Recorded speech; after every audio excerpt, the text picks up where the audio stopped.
अस्सलाम वालेकुम। Faisal town group आजकल न्यूज़ के अंदर ज़्यादा है क्योंकि पिछले दिनों अखबारों के अंदर भी और न्यूज़ चैनल के तवस्सुत से भी पता चला कि नैब ने फैसल टाउन ग्रुप के हवाले से इन्वेस्टिगेशन जो है वो शुरू कर दी है और इसके जवाब के लिए एक कॉन्फ्रेंस, एक इवेंट रखा गया इन इस्लामाबाद चैम्बर ऑफ कॉमर्स 4 फरवरी 2026 को, जिसमें चौधरी अब्दुल मजीद साहब ने अपनी स्पीच की और स्पीच के ज़रिए जो है बहुत से सवालों का जवाब दिया। स्पीच जो है वो ऑनलाइन डिफरेंट फोरम्स के ऊपर अवेलेबल है, क्लाइंट्स, इन्वेस्टर्स या जो लोग इंटरेस्टेड हैं उसको जाके देख सकते हैं। लेकिन कुछ जो इंपॉर्टेंट पॉइंट्स थे वो आज के वीडियो में हम डिस्कस करेंगे और इस सारे केस के ऊपर अपना ओपिनियन देंगे। एक तो बहुत इंपॉर्टेंट चीज़ उन्होंने ये बताई कि खाली जनवरी के महीने के अंदर approximately 37 to 38 crore rupees tax की मद में फैसल टाउन ग्रुप ने पे किया है टू FPR। ये एक बहुत बड़ी फिगर है और ये खाली एक महीने की फिगर है। इससे ये पता चलता है कि over the last few years जब से ये बिजनेस कर रहे हैं कितना सारा टैक्स जो है वो इकट्ठा करके जो है वो सरकार को दे चुके हैं। और इस एतबार से एकदम एक इंक्वायरी को ओपन कर देना और ग्रुप के हवाले से नेगेटिविटी को फैलाना जो है वो एक बहुत ही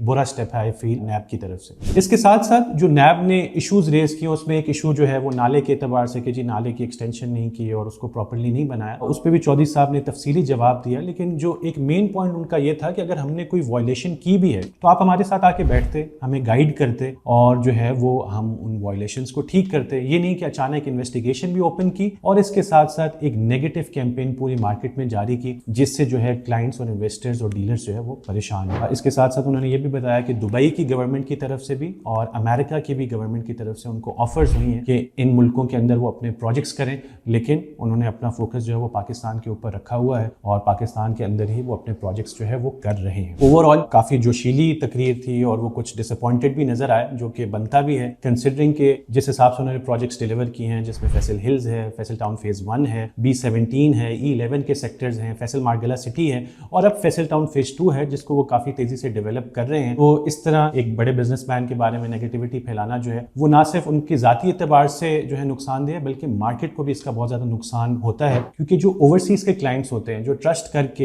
एक बंदे के ऊपर उसके पास ट्रैक रिकॉर्ड को देख के इन्वेस्ट करते हैं, ऐसी न्यूज़ से एकदम परेशान हो जाते हैं। तो इस हवाले से मेरा ओपिनियन भी यही है और मशवरा भी सरकार को यही है कि अगेन अगर कोई इशू है तो टेबल के ऊपर बैठ के उसको रिजॉल्व करें, ना कि मार्केट के अंदर उसकी तशहीर की जाए जिससे बाहर बैठे हुए लोग जिन्होंने अभी अभी फैसल टाउन फेज 2 में इन्वेस्टमेंट किए वो परेशान हो। और अगेन अगर कोई इशू है भी तो आई फील कि फैसल टाउन ग्रुप ने पास्ट के अंदर भी ज़बरदस्त प्रोजेक्ट्स डिलीवर किए हैं और अगर अभी भी कोई इशू होगा तो वो उसको रिजॉल्व करके डिलीवरी अपनी बेहतर से बेहतर करेंगे। फैसल टाउन फेज 2 की क्लाइंट्स के लिए मैं इतना ही कहूंगा कि आप बहुत ज़्यादा परेशान ना हो, ये इश्यूज चलते रहते हैं। एक मैं अपने पर्सनल एक्सपीरियंस से आपको बात बता सकता हूं कि बैक इन 2018 एक प्रोजेक्ट की मार्केटिंग हम कर रहे थे और RDA की तरफ से हमें लेटर हमारे ऑफिस में आया कि प्रोजेक्ट जो है वो इलीगल है और इसकी मार्केटिंग आप ना करें, और ठीक 2 हफ्ते बाद उस प्रोजेक्ट का NOC RDA ने खुद जारी कर दिया। तो ये इश्यूज वक्ती तौर पर आते हैं, मार्केट थोड़ी डिस्टर्ब होती है, लेकिन दोबारा से चीज़ें जो है वो बेहतर हो जाती है और इंशाल्लाह सही डायरेक्शन में चलने लगती हैं। इसलिए वो क्लाइंट जिन्होंने फैसल टाउन ग्रुप के ऊपर एतमाद करके फैसल टाउन फेज 2 में या उनके किसी भी और प्रोजेक्ट के अंदर इन्वेस्टमेंट की है, मेरा मशवरा उनको ये है कि फिलहाल घबराएं मत, पैनिक सेलिंग मत करें, लॉस के अंदर अपनी चीज़ों को मत बेचें। होल्डिंग पावर आपकी होनी चाहिए, अपनी चीज़ों को होल्ड रखें।